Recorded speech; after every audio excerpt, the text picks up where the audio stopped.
There are moments in history when the danger isn't confusion, it's familiarity.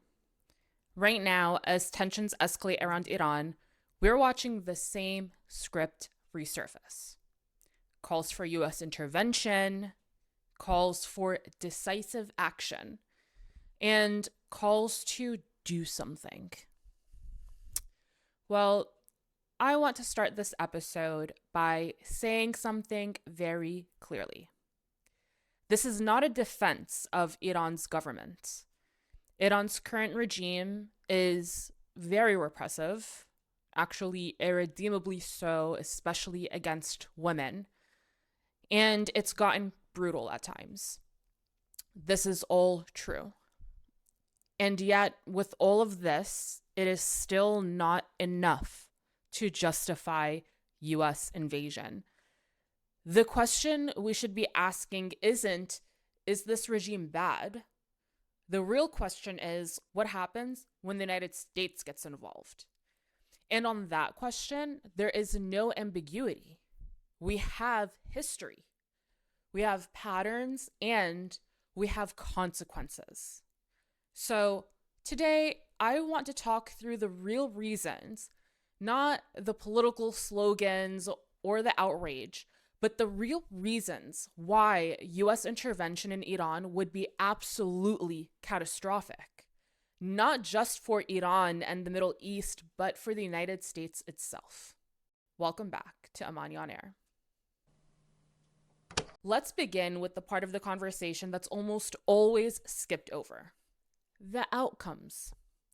Not the intentions or the speeches or the red button trending language that they use to sell war and go viral online, but the real outcomes. The United States has militarily intervened across the Middle East and Central Asia and Africa for decades now. And from different administrations and different political parties. And it's always been the same results. We've seen it in Iraq. We've seen it in Afghanistan, in Libya.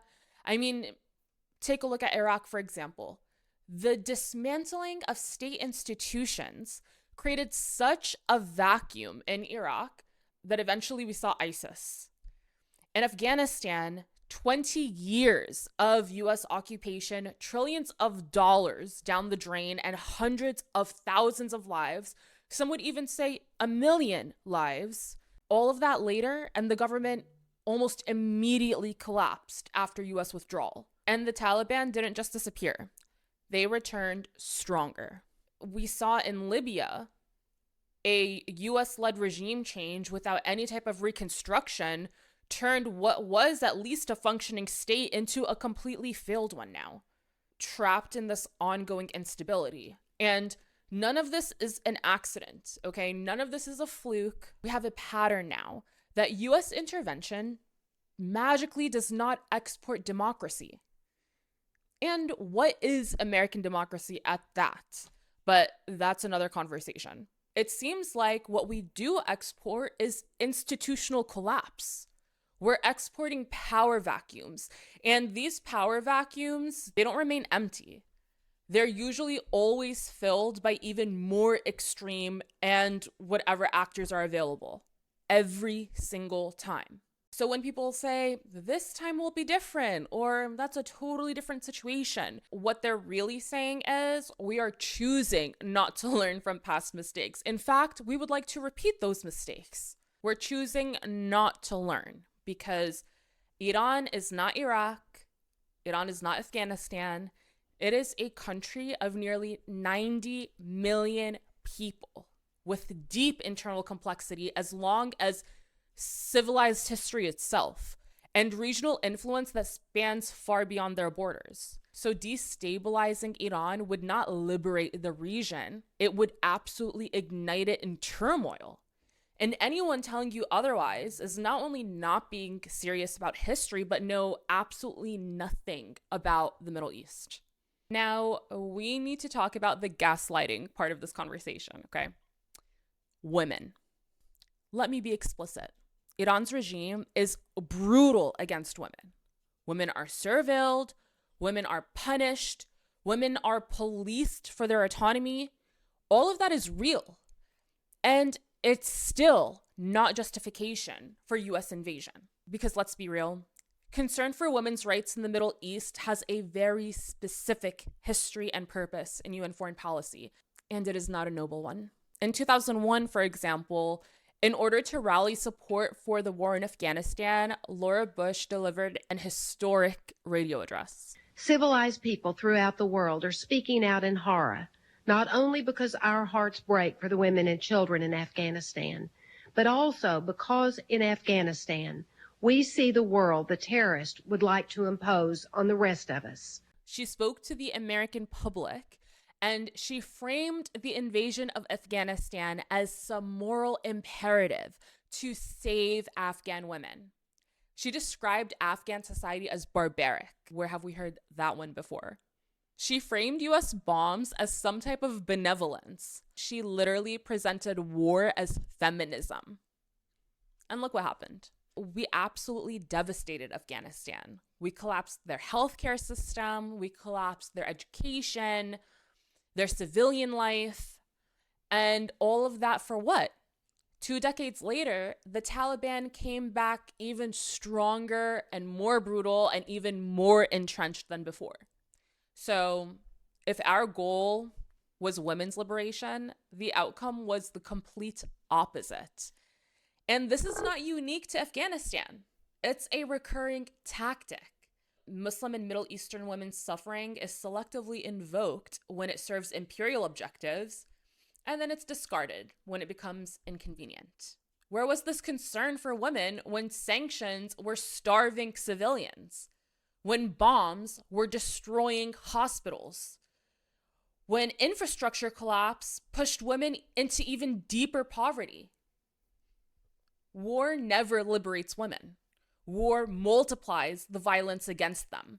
It removes access to healthcare. It removes access to education.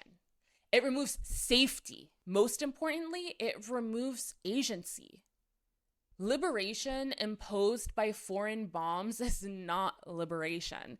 It is domination, wearing a feminist mask. So when women's rights are suddenly centered as the rationale for war, please understand what is happening. This is how feminism has been weaponized to sell war. If the United States genuinely cared about women's freedom in the Middle East, then we would stop creating the conditions actually oppressing them. Every time the United States intervenes in the Middle East, we like to tell ourselves the same exact story. This time it's necessary. This time it's moral. This time it's different. And every time the region burns. Women are left worse off, and Americans are left footing the bill. The pattern here is clear. US intervention doesn't solve Middle Eastern crises. It just continues to create them.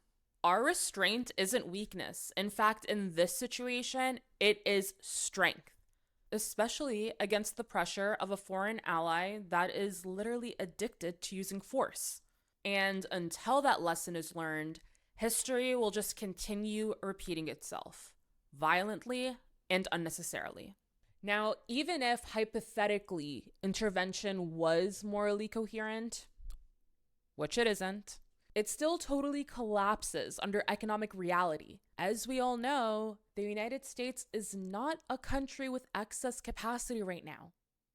We're dealing with historic national debt, inflation, a housing crisis, healthcare collapse, total infrastructure decay, and very obvious political fragmentation. And yet, somehow, there's always money for war. And I think we all know that war with Iran would not be limited. Realistically, it would probably pull in multiple countries. This would not be a short engagement. It would be another forever war. Another open-ended commitment with no exit strategy, clearly, and no public consent. Every dollar spent destabilizing the Middle East is another dollar not stabilizing life for Americans. And I think the rest of the world would agree with me that a country that can't even care for its own people simply can't afford to police the rest of the world. And now we arrive at the part of the conversation that governs everything underneath it: power balance. Over just the past few months alone, Israel has bombed Lebanon, it's bombed Syria, it bombed Iran at one point. That's on top of bombing Palestine. By the time Israel attacked Hamas leaders in Qatar on Tuesday, it had already hit Palestine, Yemen, Lebanon, and Syria all in a single month. And it's suspected to have fired drones on a boat heading to Gaza in Tunisia. Iran, whether we like it or not, functions as the primary counterbalance in the entire region. So I think we all know that removing Iran doesn't bring peace. It brings complete and total unchecked dominance.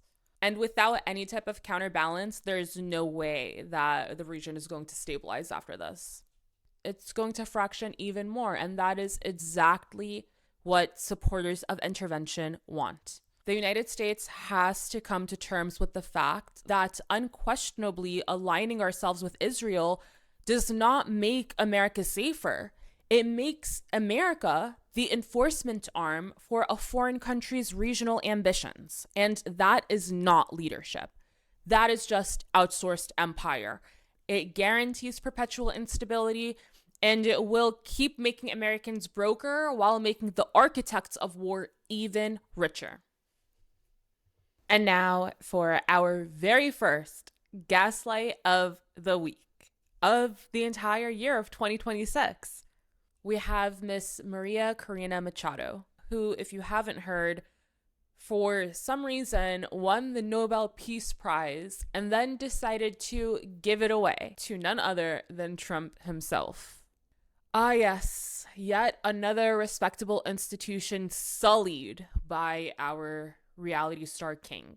If the political spectacle wasn't enough, the Nobel Foundation actually issued a statement basically saying that you can't give your Nobel Peace Prize away. Sorry, Trump. We all know how hard you were lobbying for that one. But I don't know if Maria deserves Gaslight of the Week or Gaslight Victim of the Week, because who on earth would give up their Nobel Peace Prize to Trump of all people? And the fact that she's like goading US intervention in her own country. I don't know if this is even in the realm of gaslighting anymore. This has got to be Stockholm Syndrome. Thank you for all the comments that you left on our first 2 episodes of the new year. Everyone definitely had a lot to say about Renee Good and what happened in Minneapolis with the ICE there, for good reason. Ahmed Al-Shabrawi said, fascism is colonialism turned inward. I actually haven't heard that one before. That's a really good way to put it.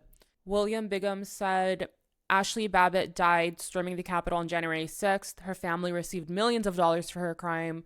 A mother trying to get away from Nazi agents with immunity from Supreme Judge Kavanaugh gets killed, and they label her as a terrorist.